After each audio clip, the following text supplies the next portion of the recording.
마태복음 28장 16절로 20절의 말씀입니다. 마태복음 28장 16절로 20절의 말씀, 신약성경 52페이지의 말씀을 우리 한 목소리로 같이 읽겠습니다.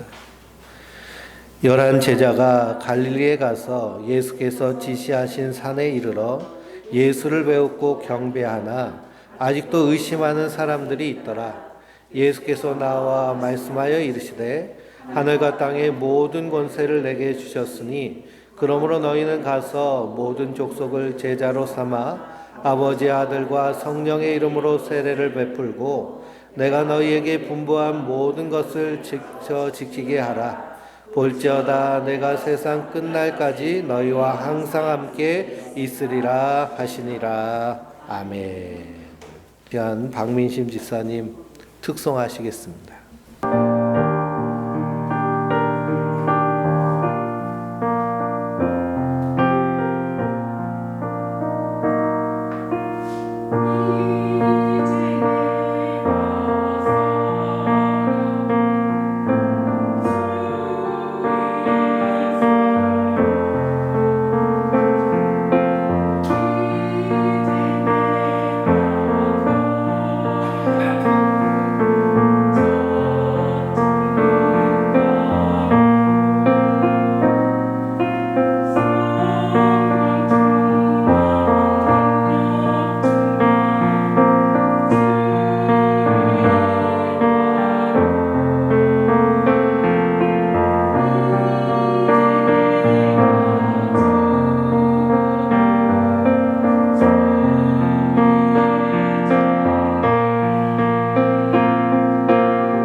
할렐루야. 은혜로운 찬양 감사합니다.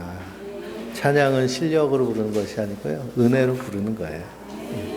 그래서 우리 성도님들 중에도 나도 은혜가 충만한데 찬양하고 싶다 그러시면 이렇게 자원하셔서 특송하시면 되겠습니다. 우리가 마태복음 28장 마지막 16절에서 20절 말씀을 함께 읽었습니다. 하늘과 땅의 모든 권세를 내게 주셨으니 그러므로 너희는 가서 모든 민족을 제자로 삼아 아버지와 아들과 성령의 이름으로 세례를 베풀고 내가 너희에게 분부한 모든 것을 가르쳐 지키게 하라. 볼지어다 내가 세상 끝날까지 너희와 항상 함께 있으리라. 주님 말씀하시고 하늘로 오르셨습니다. 말씀하신 대로 다시 이 땅 가운데 오실 그 예수님을 기다리며 우리는 주님과 동행하는 자들인 줄 믿습니다. 마태복음 5장 산상수훈부터 제가 설교를 시작했는데요. 보니까 2020년 7월 26일 날부터 시작을 했습니다. 그러니 만 2년에 걸쳐서 마태복음을 함께 공부하고 그리고 은혜를 나눴습니다.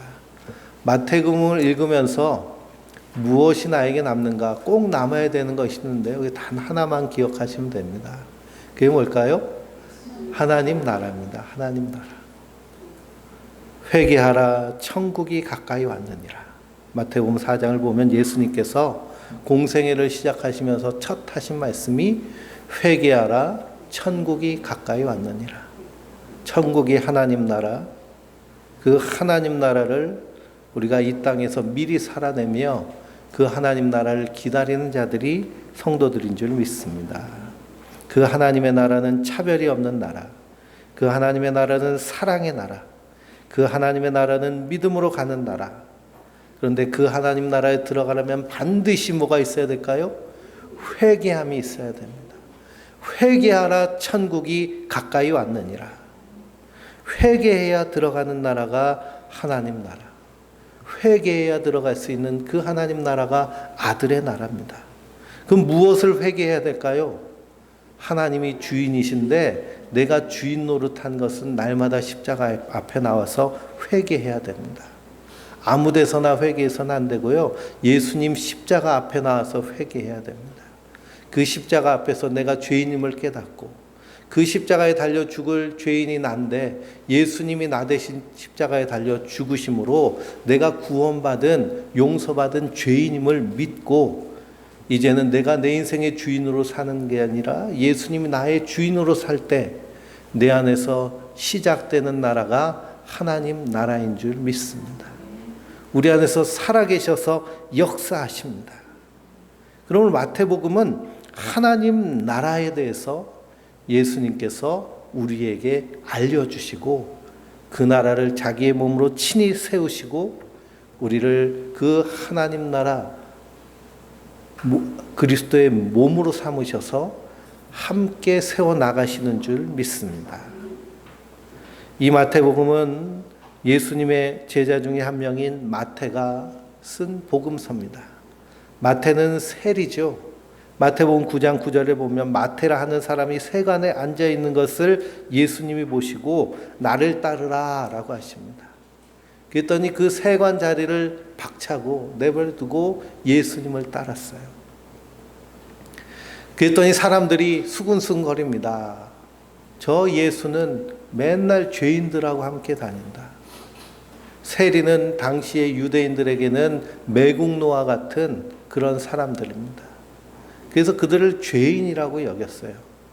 왜 그러냐? 로마의 정부에 협력해서 세금을 걷어서 로마 황제에게 바치고 그 남은 것을 가지고 이득을 취하는 사람들이 세리였기 때문입니다. 그들의 비난을 들으신 예수님이 뭐라고 말씀하시느냐? 나는 의인을 부르러 온 것이 아니라 죄인을 부르러 왔노라 라고 말씀하십니다. 근데 복음서를 읽어보면 마태가 세리라는 사실을 밝힌 복음서는 마태복음뿐이 없습니다. 그러니 마태가 자기가 복음서를 쓰면서 자기는 어떤 사람이라는 걸 고백하고 있어요? 죄인 중에 괴수라는 거예요. 그렇기 때문에 누가 필요해요? 예수님이 필요한 겁니다. 십자가의 은혜 없이는 한순간도 살 수 없음을 그가 스스로 고백하고 있습니다. 예수님께서 마태를 부르신 이유가 있어요. 복음서 중에 제일 먼저 마태복음이 쓰여졌는데요. 예수님의 제자들 다 어부들. 그래서 그 사람들은 글씨를 잘 모르는, 그래서 학식이 매우 낮은 사람들입니다.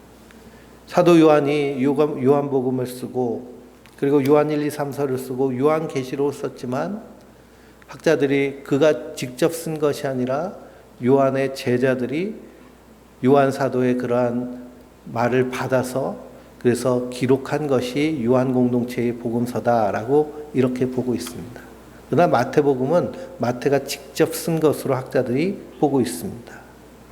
그래서 마태복음을 기록하면서 하나님 나라가 무엇인지에 대해서 예수님의 행적을 통해 예수님의 탄생과 그리고 예수님의 공생애와 예수님의 십자가와 부활 사건을 통해서 하나님 나라가 무엇인지를 마태는 마태 공동체는 유대인 중심 공동체였는데요. 그들에게 먼저 알리고 그리고 지금 말씀을 듣는 우리에게도 하나님 나라가 어떤 것인가를 말씀해 주신 줄 믿습니다. 예수님이 공생애를 시작하시면서 하셨던 세 가지 사역이 있습니다. 마태복음 4장 23절을 보면 예수께서 갈릴리에 두루 다니사 그들의 회당에서 가르치시며 천국 복음을 전파하시며 백성 중에 모든 병과 악한 것을 고치시니 그랬습니다. 그래서 예수님이 하신 사역은 가르치시고 전파하시고 고치셨어요. 이것을 헬라어로는 디다케, 케리그마, 테라피 이렇게 얘기합니다. 디다케는 가르치셨습니다. 천국에 대해서 가르치셨어요. 비유를 통해서 말씀하시고요. 제자들에게 그 비유를 해석해 주심으로 하나님 나라는 차별이 없는 나라, 보던 품꾼의 비유를 통해서 하나님 나라는 회개하는 사람이 들어가는 나라, 1만 달란트의 빚진 자를 통해서 그런 하나님 나라의 비유에 대해서 말씀하셨습니다. 뿐만 아니라 산 위에 오르셔서 예수님이 선포하셨습니다. 그것이 캐리그합니다. 심령이 가난한 자는 복이 있나니 천국이 저희의 것임이라 라고 선포하신 거예요. 그렇게 선포하심으로 예수님 자신이 어떤 분이신 것을 백성들에게 알리셨습니다. 산 위에 오르셔서 말씀하시는 분, 유대인들은 산 위에서 말씀하시는 분이 누구신지를 분명히 알고 있습니다. 하나님이 산 위에서 말씀하셨어요. 이스라엘 백성들이 애굽에서 출애굽한 다음에 그들이 광야길을 건너서 홍해바다를 건너서 간 곳이 어디냐 하면 시내산입니다. 시내산에서 하나님을 만납니다. 그리고 그 하나님과 언약을 맺습니다. 산 위에서 말씀하신 분은 하나님이시라는 사실을 이스라엘 백성들은 분명히 알고 있습니다. 그래서 그들이 기도할 때 산에 올라가서 기도합니다. 우리도 산기도 간다고 그러잖아요. 그래서 산에 올라가서 기도하는 것이고 또 지붕에 올라가서 기도합니다. 높은 곳에서 하나님께 기도한다는 의식은 시내산에서 하나님이 백성을 만나셨기 때문입니다. 그 예수님이 고치셨습니다. 예수님이 병자를 고치신 것은 기적과 능력과 표적이라고 얘기합니다. 기적과 능력과 표적을 행하신 분은 이유는 무엇이냐면 그분이 하나님이시라는 것을 백성들에게 보이시는 거예요. 바람과 바다를 명하셨더니 바람과 바다가 잠잠게 됐습니다. 그랬더니 제자들이 자기들끼리 이렇게 말합니다. 바람과 바다를 잠잠케 하시는 이분이 누구시지? 그분이 누구실까요? 바람에게 명령할 때 바람이 잠잠해지고 파도를 명령할 때 그 바다가 잠잠해지는 모든 피조물은 주인의 명령을 듣게 되어 있습니다. 그래서 우리가 강아지 키우다 보면요. 참 재밌고 귀여운 것이 강아지는 주인의 명령에 얼마나 잘 복종하는지 몰라요. 물론 먹을 것이 있어야 되겠지만 그래서 엎드려 하면 엎드리고요. 앉아 하면 앉고 제가 키우는 강아지는 몸이 아파가지고 약 먹으면서 사는 강아지인데도 앉아 하면 앉아요. 엎드리라고 하면 엎드리고. 그러니 참 불쌍하면서도 귀여운데요.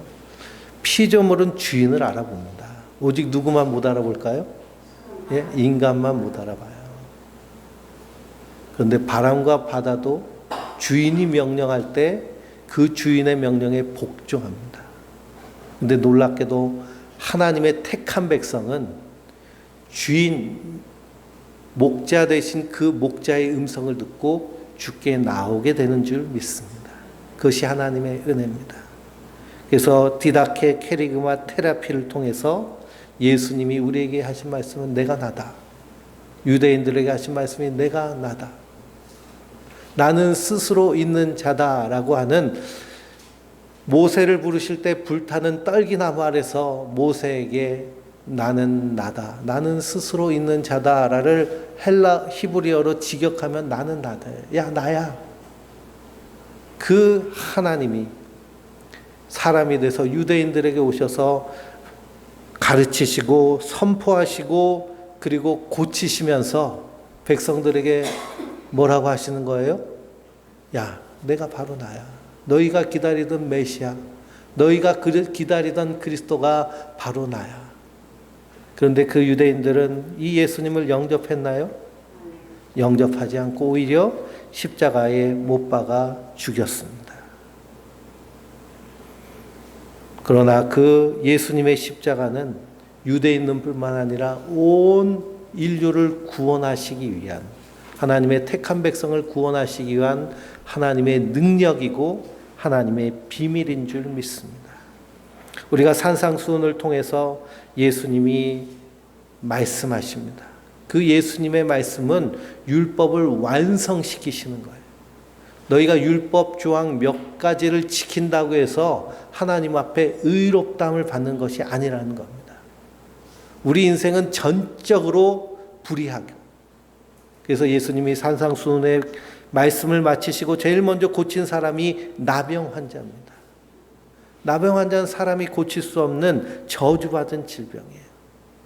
이것은 죄인인 인간을 의미하는 그 영적인 상태입니다. 나병 환자는요, 피부가 문드러지는 질병인데 피부에 감각이 없어지면서 문드러집니다. 그래서 아무리 칼로 찌르고 자르고 바늘로 쑤셔도 느낌이 없는 것이 문둥병이에요. 그러니 영적인 문둥병에 걸린, 나병에 걸린 그런 인생은 하나님이 아무리 부르셔도, 하나님이 아무리 책망하셔도 감각 없이 그냥 이 세상 것만 바라보며 사는 것이 영적인 나병 환자의 모습입니다. 그런데 예수님이 그를 고치시는 거예요. 그러면 사람이 율법의 행위로 구원을 받는 것이 아니라 하나님의 은혜로 말미암아 구원받는 그 나라, 하나님 나라에 대해서 분명히 말씀하십니다. 그러면서 예수님께서 이 산상수훈 말씀 가운데 주기도문을 가르치십니다. 너희는 기도할 때 이렇게 기도하라.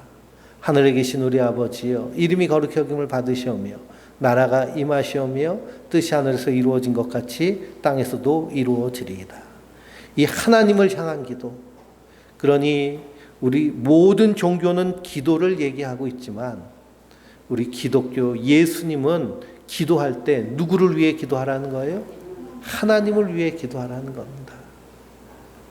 다른 종교의 기도는요, 자기를 위한 기도, 자기만을 위한, 이 세상에서 내가 번영하고 성공하고 내 소원이 성취되는 것을 바라며 사는 것이 인생인데, 하나님의 백성은 이 땅에서 하나님의 일이 이루어지기를 기도하는 겁니다. 그래서 이름이 거룩히 여김을 받으시오며 하나님의 명예를 위한 기도, 나라가 임하시오며 하나님의 통치를 위한 기도, 뜻이 하늘에서 이루어진 것 같이 땅에서도 이루어지리라.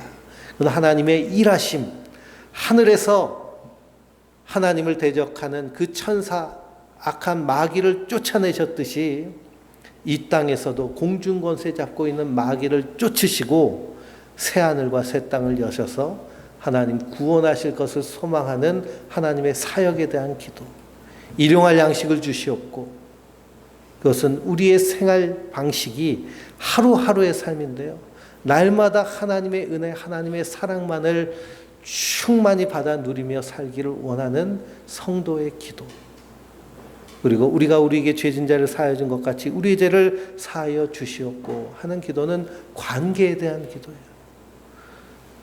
우리 이웃과의 관계, 성도와의 관계, 서로와의 관계에서 샬롬을 이루는, 하나님의 사랑을 이루는 관계를 위한 기도, 그리고 시험에 들게 하지 마시옵고 다만 악에서 구하시옵소서 하는 기도를 통해서 우리가 이 땅에서 하나님의 군사로 영적 전쟁 중에 있다는 것을 깨닫고 전쟁을 위해서, 승리를 위해서 구하는 기도를 주님께서 가르쳐 주셨습니다. 그래서 우리의 기도에는 반드시 6가지가 들어가야 됩니다. 하나님 명예와 통치와 사역, 생활 방식과 관계와 영적 전쟁을 위한 기도, 자녀를 위해 기도할 때도요, 나를 위해 기도할 때도, 교회를 위해 기도할 때도, 이 나라와 민족을 위해 기도할 때도 이 주님께서 가르쳐 주신 기도의 정신을 따라 기도할 때 그것이 먼저 그의 나라와 그의 의를 구하는 하나님 기뻐 받으시는 기도인 줄 믿습니다. 이렇게 예수님께서 기도에 대해서도 가르쳐 주셨어요. 그리고 오늘 16절 말씀에 보니 11제자가 갈릴리에 가서 예수께서 지시하신 산에 이르렀습니다. 예수님께서 부활하시고 제자들에게 갈릴리에서 만나자라고 하십니다. 갈릴리에서부터 공생애를 시작하신 예수님이 갈릴리에서부터 새로 시작하시는 거예요. 그 전에 예수님이 부르신 제자들은 예루살렘을 향해 가면서 자기도 좌의정 우의정 생각을 했는데 부활하신 예수님 만난 다음에는 이제는 나는 없고 예수님이 이끄시는 대로 가는 겁니다. 그래서 그들이 예루살렘까지 40일 동안 예수님과 함께 그 갈릴리에서 예루살렘까지의 그 사역의 길을 다시 걸어갑니다. 그리고 예수님께서 지시하신 산에 이르렀습니다. 그 산이 어떤 산이냐? 감람산입니다. 마태복음 24장에 보면 예수님께서 감람산 위에 앉으셨습니다. 감람산 위에 앉으신 분, 그분께서 이 땅을 하나님이 어떻게 심판하실지 그리고 어떻게 구원하실지에 대한 말씀을 하십니다. 그래서 마태복음 24장, 25장을 작은 계시록이라고 얘기해요. 그러니 난리와 난리의 소문을 너희가 듣겠으나 이것이 곧 뭐라 그러세요? 시작이니라 라고 하십니다. 이것이 곧 시작이니라. 그러니 우리 주변에 있는 난리와 난리의 소문, 그 난리의 소문이 보통 난리가 아니잖아요. 기후변화와 환경재난, 그 와중에서 코로나 팬데믹, 거기에다가 전쟁까지 더해져서 물가가 얼마나 치솟는지요. 그러니 은행에서 조금씩 빌린 그 대출들이 이자가 막 팍팍 오르고 있어서 우리 심장이 두근두근합니다. 그런데 이게 뭐가 아니라는 거예요? 끝이 아니라 시작이라는 겁니다. 그래서 항상 성도들은 이런 종말론적인 자세를 가지고 이 땅을 사는 거예요. 이 땅에 소망을 두고 사는 것이 아니라 하늘에 소망을 두고 사는 겁니다. 이 땅에 빚진 자로 사는 것이 아니라 예수님의 사랑에 빚진 자로 사는 자들인 줄 믿습니다. 그 예수님께서 감람산에서 마지막 때에 되어질 일에 대해서 말씀하시면서 3가지 비유를 말씀하시는데요. 무화과 나무의 비유와 10처녀의 비유와 달란트의 비유를 하십니다. 10처녀 중에 5처녀는 지혜로운 처녀, 5처녀는 그렇지 않은 처녀. 지혜로운 처녀는 무엇을 준비했어요? 기름 등불을 준비했어요. 등불에 기름을 준비했습니다. 그 등불의 기름이 뭐라고 말씀드렸을까요? 사랑. 하나님을 사랑하는 사랑. 예수님을 사랑하는 사랑. 사랑이 기름 등불이에요. 딴 기름 준비하면 큰일 납니다. 예수님을 사랑하는 그 순결한 사랑으로 예수님 오실 때까지 기다리는 것, 예수님 그걸 기뻐하십니다. 그래서 사도 바울도 고린도전서 13장 사랑장에 사람이 천사의 말을 하고 산을 옮길 만한 믿음이 있어도 무엇이 없으면, 사랑이 없으면 울리는 꽹과리와 같고 아무것도 아니라고 얘기합니다. 그러니 모든 것 위에 사랑이 있어야 됩니다. 우리가 주의 전에 나와서 주님께 예배 드릴 때도 무슨 마음으로 예배 드리는 거예요? 사랑하는 마음으로 예배 드리는 거예요. 나를 위해 십자가에 달려 죽으셔서 나를 천국 백성 삼으신 그 예수님의 십자가의 사랑에 감사하고 감격해서 또 그 사랑을 더 알아가고 싶어서 우리의 신앙의 표현으로 나온 것이 바로 예배입니다. 그 예배 가운데 드리는 기도, 찬양, 그리고 그 예배 가운데 드리는 예물 역시도 우리의 사랑의 표현이에요. 그래서 하나님께 드릴 땐 자원하는 마음으로, 사랑하는 마음으로 드릴 때 주님 그것을 기뻐 받으십니다. 그 사랑을 알기 위해서 우리가 어떻게 해야 될까요? 하나님 말씀을 부지런히 묵상하면서 그 사랑의 풍성한 데 거해야겠습니다.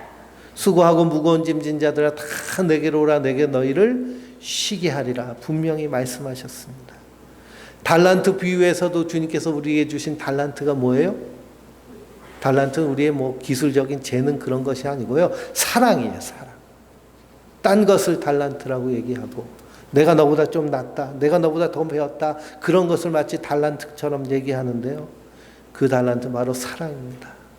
그러면 우리는 몇 달란트 받았을까요? 5달란트, 10달란트 받은 사람만 보다도 더 엄청난 달란트를 우리에게 주신 줄 믿습니다.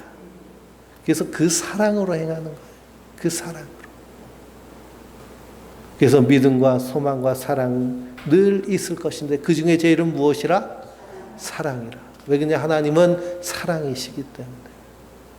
그래서 그 풍성한 사랑 가운데서 주님 오실 날을 기다리는 자들이 성도들인 줄 믿습니다. 그렇게 믿음으로 사는 것이 하나님의 나라예요. 그래서 예수님께서 지시하신 산에 이르셨습니다. 그리고 그곳에서 제자들의 경배를 받으시는데요. 그런데 거기에 아직도 의심하는 사람들이 있다 그랬습니다. 부활을 믿지 않고 의심하는 사람들이 있었는데 예수님은 제자들에게 자기 자신을 확인시켜 주셨어요. 마태복음에는 기록되어 있지 않지만 누가복음 24장 39절 말씀 같은 경우에는 어찌하여 두려워하며 마음에 의심이 일어나느냐, 내 손과 발을 보고 나인 줄 알라. 또 나를 만져보라. 영은 살과 뼈가 없으되 너희는 보는 바와 같이 나는 있느니라 라고 하십니다. 그래서 지난주에 가현적 기독교, 가현설에 대해서 말씀드렸는데요. 부활하신 예수님이 영으로 계신 분이 아니세요. 실제하고 계십니다. 그래서 손에 못자국과 발에 못자국, 옆구리에 창자국이 있으신 거예요. 그것이 부활의 영광스러운 모습입니다. 그러니까 우리가 부활할 때도요, 영으로만 부활하는 것이 아니라 하나님이 예비해 주신 천사와 같이 아름다운 모습으로 우리를 부활에 참여시킬 줄 믿습니다. 그 부활의 세마포옷은 어린 양의 피로 깨끗하게 씻은 성도의 옳은 행실, 예수 믿는 믿음이라고 요한계시록은 분명히 말씀하고 있습니다. 그래서 그 구원의 세마포를 입은 성도들은 어린 양이 어디로 가든지 그대로 가는 자들입니다. 어린 양이 어디로 가든지 우리가 어떻게 알 수 있을까요? 예수님이 어디로 가시는지 우리가 어떻게 알 수 있을까요? 말씀을 통해서 알 수 있습니다. 하나님의 말씀은 교훈과 책망과 바르게 함과 의로 교육하기에 유익하니 성도로 하여금 이 땅에서 선한 일을 행할 능력을 얻게 하시는 것이 하나님 말씀입니다. 그래서 예수님 따라가는 삶이요, 말씀 따라가는 삶입니다. 성령 따라가는 삶이 말씀 따라가는 삶입니다. 성령 충만은 말씀 충만, 예수 충만은 말씀 충만. 그러니 우리가 날마다 이 말씀을 읽고 듣고 쓰고 암송하고 묵상해야 되는 이유는 주님 따라가는 삶이 말씀 따라가는 삶이기 때문이에요. 그래서 우리는 세상을 말씀으로 분별할 수 있어야 되고 모든 가르침들, 세상의 가르침들을 말씀으로 분별할 수 있어야 됩니다. 목회자가 설교를 할 때 이 설교가 정말 옳은 설교인지를 분별할 수도 있어야 돼요. 아무거나 쫓아가서는 안 됩니다. 악한 사단 마귀가 우는 사자같이 산길차를 찾으며 할 수만 있거든 택한 자녀들도 넘어뜨리려고 항상 틈을 타려고 몸부림치고 있어요. 예수님 공생애 시작하실 때 광야에서 40일 동안 금식하시고 성령님에게 이끌리셔서 무엇 받으셨어요? 시험 받으셨습니다. 시험하는 자가 마귀잖아요. 베드로가 주는 그리스도시요 살아계신 하나님의 아들입니다라고 신앙 고백했을 때도 그 베드로를 통해서 마귀가 예수님 십자가에 지셔는 안 됩니다라고 예수님을 유혹하고 회유합니다. 십자가에 달려 계실 때도 어떻게 했어요? 네가 하나님의 아들이면 거기서 내려와라. 우리가 믿고 경배하겠다. 얼마나 많은 유혹과 시험이 있는지 모릅니다. 그래서 성도는 늘 말씀 위에 깨어 있어야 됩니다. 어떤 사람이 와가지고요, 이런 말씀 알아 하고 이단들이 한마디, 한 구절, 한 구절 성경 얘기를 합니다. 그러면 성경에 그 위에 아래 구절만 읽어봐도요, 저 사람 하는 말이 참말인지 거짓말인지 알 수 있습니다. 근데 왜 그렇게 많은 성도들이 그 이단과 사이비에 속아서 거기에 참여하게 될까요? 그건 뭐냐? 스스로 말씀 읽는 것을 포기하기 때문이에요.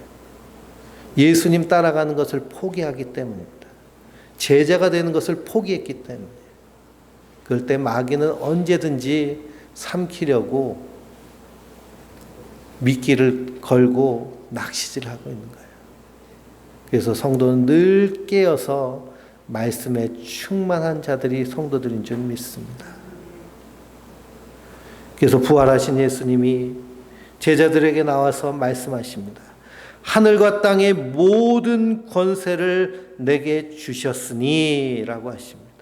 하늘과 땅의 모든 권세를 받으신 분이 바로 예수님이십니다. 예수님 공생의 기간 동안 천국 복음 전하시고 예루살렘에 낙이 타고 입성하셔서 성전을 정화시키고 건물로 된 성전을 폐기시키고 자기의 몸으로 세우실 성전을 세우시기 위해서 십자가에 달려 죽으셨는데요. 그 죽음에 넘겨주신 분이 죽는 날짜도 스스로 정하셨습니다. 제사장들은 어떻게 해서든지 이 명절날은 피하고자 했는데요. 예수님 언제 죽으셨어요? 유월절날 죽으셨습니다. 유월절날 어린 양이 되셔서 그 피를 백성을 위해서, 나를 위해서, 우리를 위해서 십자가에서 흘리셨습니다. 이스라엘 백성들이 출애굽할 때 어린 양의 피가 문설주에 발라 있으므로 그들이 구원받았습니다. 세례요한이 세례받으시러 요단강으로 오시는 예수님을 바라보며 뭐라고 했어요? 보라, 세상 죄를 지고 가는 하나님의 어린 양이로다. 어린 양은 언제 죽음을 당하나요? 유월절날 죽임을 당합니다.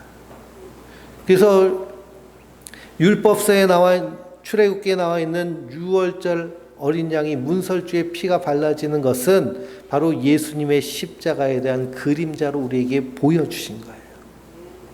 그러니 유월절날 죽기로 결정하시고 십자가에서 자기 목숨을 버리셔서 우리를 구원하셨습니다. 이 죽음은 하나님의 모든 약속을 다 이루는 그런 하나님의 능력이었습니다. 이 십자가를 비밀이라고 합니다. 십자가에 달리신 그리스도를 하나님의 비밀이라고 그래요. 그래서 갈라디아서에서도 골로새서에서도 사도 바울은 하나님의 비밀이라고 그러고 하나님의 능력이라고 그래요. 이 비밀은 천사도 몰랐고 마귀도 몰랐습니다. 그런데 이 비밀을 통해서 우리를 구원하시고 이 비밀을 누구에게 맡겨주셨어요? 택함받은 우리에게 맡겨주신 줄 믿습니다. 그리하여서 하늘과 땅에 속한 모든 권세를 예수님이 가지셨어요. 하늘에 속한 모든 권세를 예수님이 가지실 것에 대해서 다니엘은 이미 예언하고 있었습니다.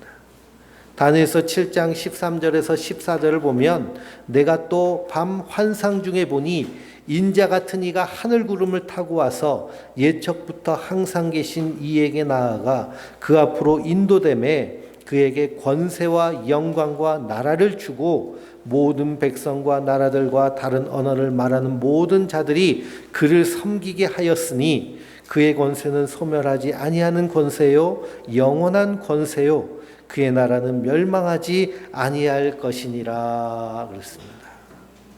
인자 같은 이가 하늘 구름을 타고 와서 옛적부터 함께 계셨던 이에게 나아가서 권세와 영광과 나라를 다 받으십니다. 그러니 감람산 위에서 말씀하시는 그분이 하늘과 땅의 모든 권세를 받으셔서 올라가신 그대로, 그 모습 그대로 이 땅에 임하실 줄 믿습니다. 그것을 바벨론의 포로로 잡혀간 400년 전 사람 다니엘이 그것을 보고 환상 가운데서 계시록을 기록한 거예요. 다니엘서 2장을 보면 느부갓네살이 왕이 꿈을 꿉니다. 그 꿈을 다니엘이 해석하는데요. 왕이 큰 신상을 봅니다. 머리는 금이요, 가슴은 은이요, 그리고 그 밑은 동이요, 그 발은 철과 진흙으로 된 큰 신상이 서 있는데 하늘에서 사람의 손이 되지 않은 돌이 둥둥 떠서 날아오더니 어떻게 됐어요? 그 신상을 완전히 쪼개고 박살낸 다음에 그 돌이 태산을 이룬다는 그런 환상을 봅니다. 그 신상은요, 이 세상 국가 나라를 의미합니다. 그래서 다니엘이 그 다음에 환상을 보는데 네 짐승이 나와요. 사자와 곰, 표범 10뿔을 가진 짐승을 봅니다. 다니엘이 이것을 해석을 봤는데 그것은 바벨론과 메대와 바사와 로마 제국을 의미합니다. 그래서 이 짐승들이 서로 잡아먹어요. 그러니 성경은 국가를 사나운 짐승으로 봅니다.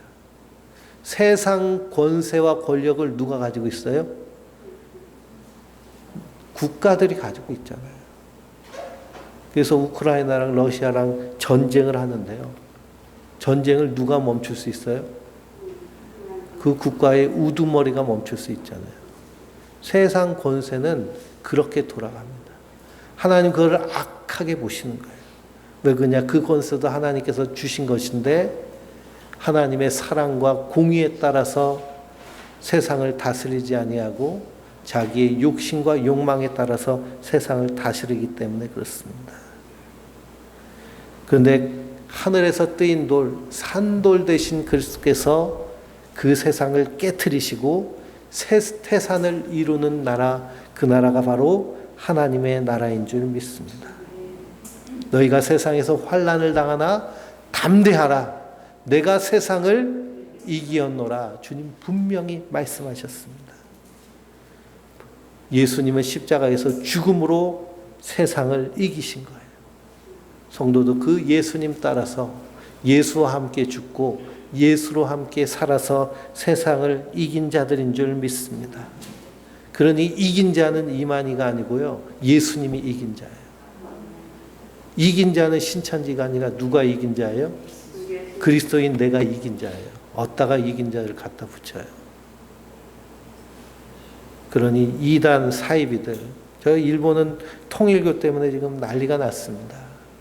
그 통일교가 1959년부터 우리나라에서 활동을 시작했는데요. 5년 있다가 일본 넘어가 가지고 거기서 정치인들 포섭하고 정치 자금 되고 그래서 재산을 잃고 그리고 재산 통일교에 바치고 패가망신한 사람들이 얼마나 많은지요.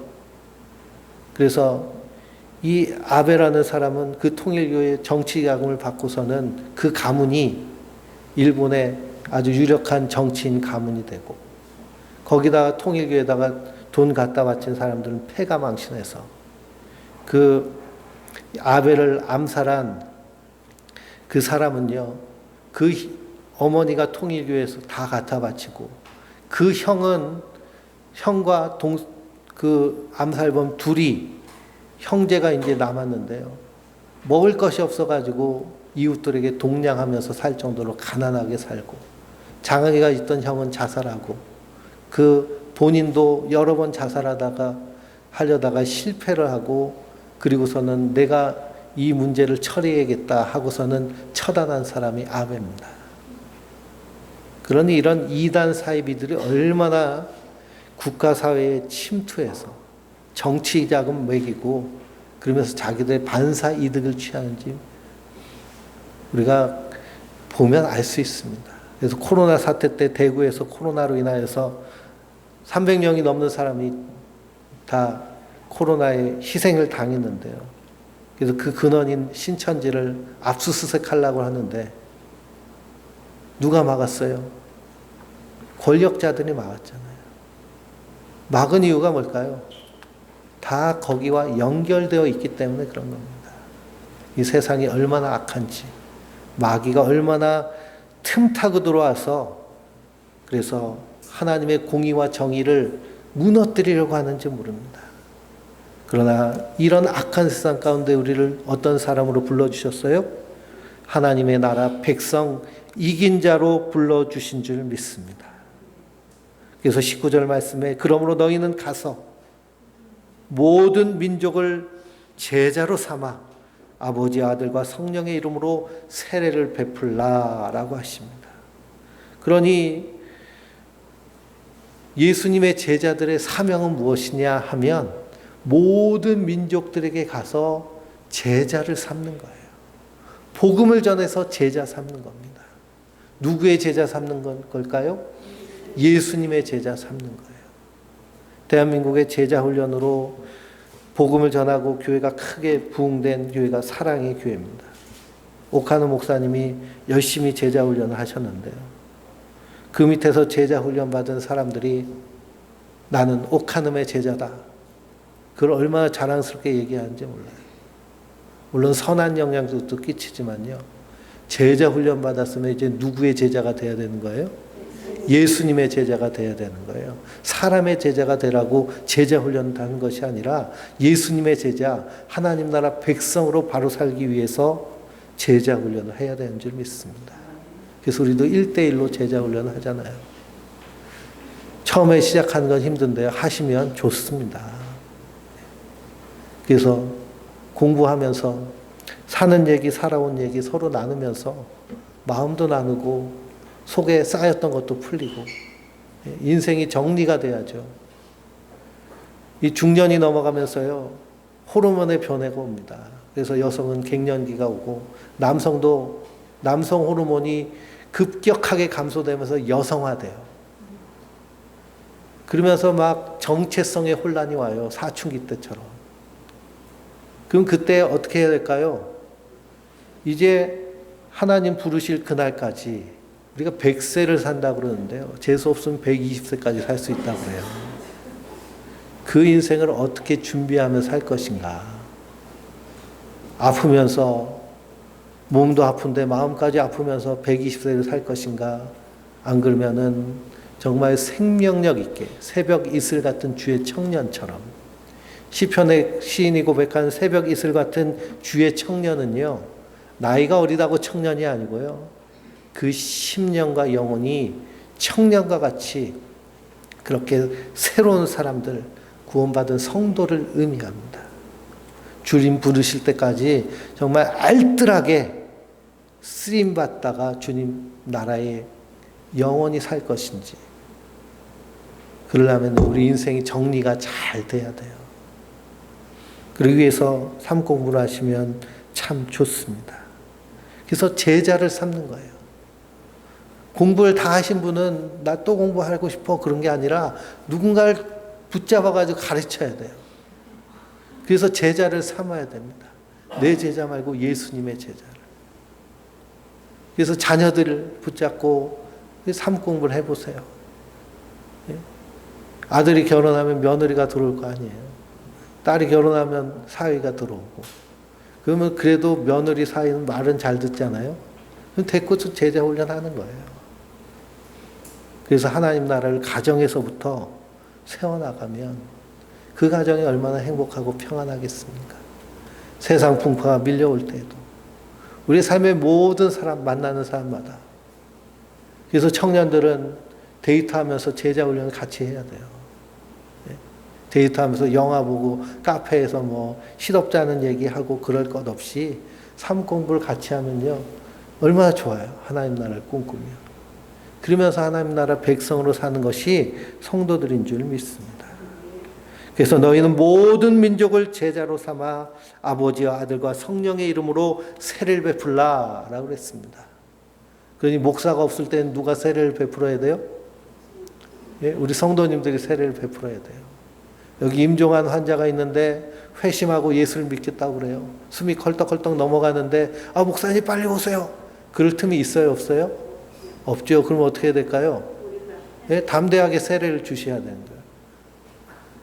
목회직은 우리가 교회 질서를 위해서 나는 것이죠. 너희는 택하신 족속이 왕같은 제사장이요 거룩한 하나님의 나라니. 그래서 우리는 다 왕같은 제사장이에요.